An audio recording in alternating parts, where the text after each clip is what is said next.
Good morning. Boy, I'm finding all my buttons pushed today. I made a commitment to do one video a day, and this morning I could hear that little voice in my head going, "Oh, you don't have to do this. Why are you doing this?" Let me tell you why I'm doing this. I am doing this because I made a commitment to myself. I really want to be seen. I want to be heard.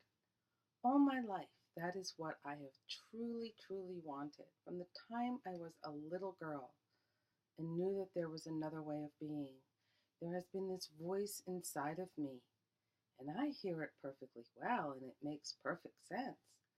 The problem is, I never shared it with anyone.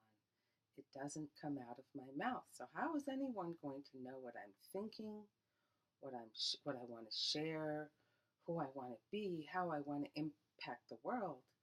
The only way that's going to happen is if I begin speaking and I begin sharing and I begin talking to people. And doing a video for me was really the greatest way to hit both objectives at once of being seen and being heard.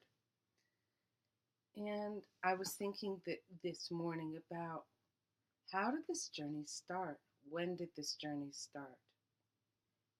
And I keep getting a picture of myself when I was 8 or 9 years old, and I was one of those children who loved to search basements and attics and find interesting things. And I found books, and I love books. And I found a book by Edgar Cayce, and I found a book by Ruth Montgomery and Agatha Christie. So there were all these interests starting at one time. And Edgar Cayce, I was reading Edgar Cayce at 9 years old. He fascinated me. The way he could see into other worlds and into other ways of being. And Ruth Montgomery, too, also saw into other worlds. And so I began to realize that there was more to just being here on earth as a human being than what at 9 years old or 10 years old I knew. And I began to study. I seriously studied. I still have books on my shelf from the time I was 12, 13, one of which is Jonathan Livingston Seagull. I think I read that book every year, and it inspires me to be more and more and more of who I am. But that's what I am growing inside. And Agatha Christie, from the first Agatha Christie book I read, I became a voracious reader of mystery stories, and I continue to this day to love those stories.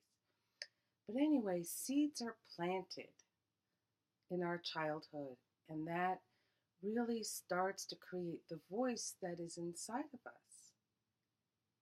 And personally, I know that all of us, every single one of us, have a voice.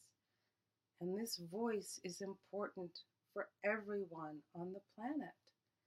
And it is our duty to share our voice and our stories. And I found I had been very remiss up until now in sharing. So my apologies. And from this day forward, I'm going to share stories. I will share my successes, my failures, my pains, my joys, my wake-up calls. We all have them, and I will explain them later. And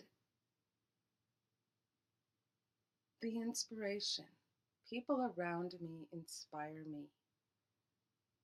And I thank you all for the inspiration and for going on and for just being there. I can't wait to meet all of you. Have an absolutely fabulous day and enjoy listening to that little voice inside. Bye.